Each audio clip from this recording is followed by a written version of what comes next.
අයිබෝන් ඕමක තුලයිනේ Geek school YouTube channel එකෙන් ගෙන VPS සිංහල lesson series එකේ තවත් වීඩියෝ එකක්. ඉතින් මේක ගොඩක් common ප්‍රශ්නයක් එන්න පුළුවන් ඉතින් සාමාන්‍යයෙන් එන්න පුළුවන්.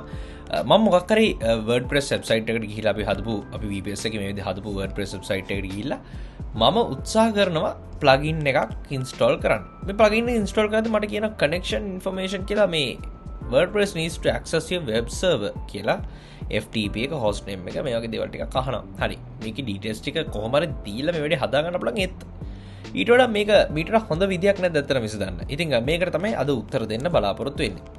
ඉතින් මුලින්ම අපි අපේ host එකට එහෙම නැත්නම් අපේ root එක use කරලා අපි අපේ server එකට log වෙමු. මම ssh root@ මේ විදිහට මම log වෙනවා. දැන් මට කරන්න තියෙන්නේ මම යනවා cd /www. දැන් මේක ඇතුලේ මම හදලා තියෙන ෆෝල්ඩර් එක තමයි මෙන්න මේක. මම cd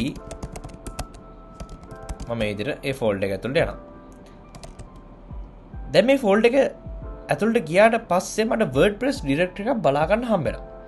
මම use කරන ls-la කියන එක. දැන් ඔයගොල්ලෝ බලා ගන්න හම්බ වෙනවා මෙතන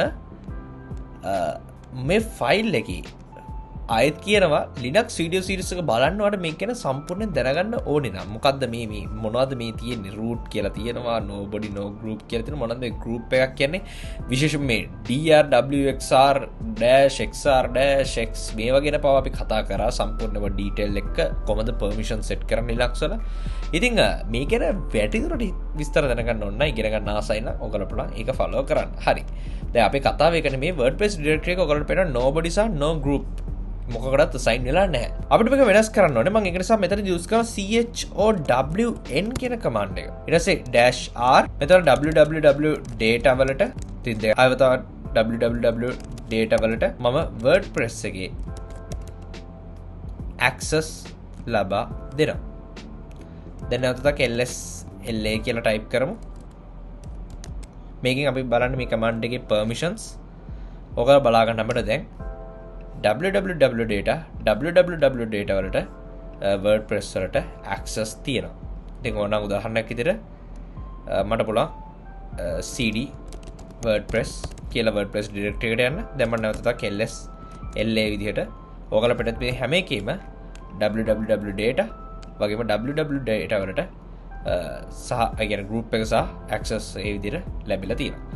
ඉතින් දැන් මේ විදිහට කරාට පස්සේ මම මේ page එක refresh කරන්න.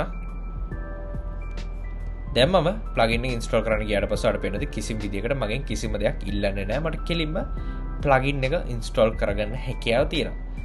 ඉතින් WordPress වල තව ප්‍රශ්නයක් තියෙනවා මෙතන media වල. මම ඒක ගැන ඊළඟ lesson එකේදී කතා කරන්නම්. media වල අපිට upload කරන්න හම්බෙන්නේ megabyte 2ක් විතරයි. ඉතින් ඒ වගේ ප්‍රශ්න විසඳන විදිහ ගැන අපි ඊළඟ lesson එකේ කතා කරමු. ඉතින් මම හිතනවා ඔයගලන්ට තිබිච්ච ප්‍රධාන ප්‍රශ්නයක් විච්ච අපිට plugin මොකොත් install කරන්න දුන්නේ නැහැ. අපිට FTP එකක් විස්තර ඉල්ලනවා. නමුත් මේ ප්‍රශ්නේ මම හිතන්නේ දැන් විසඳෙන්නදී.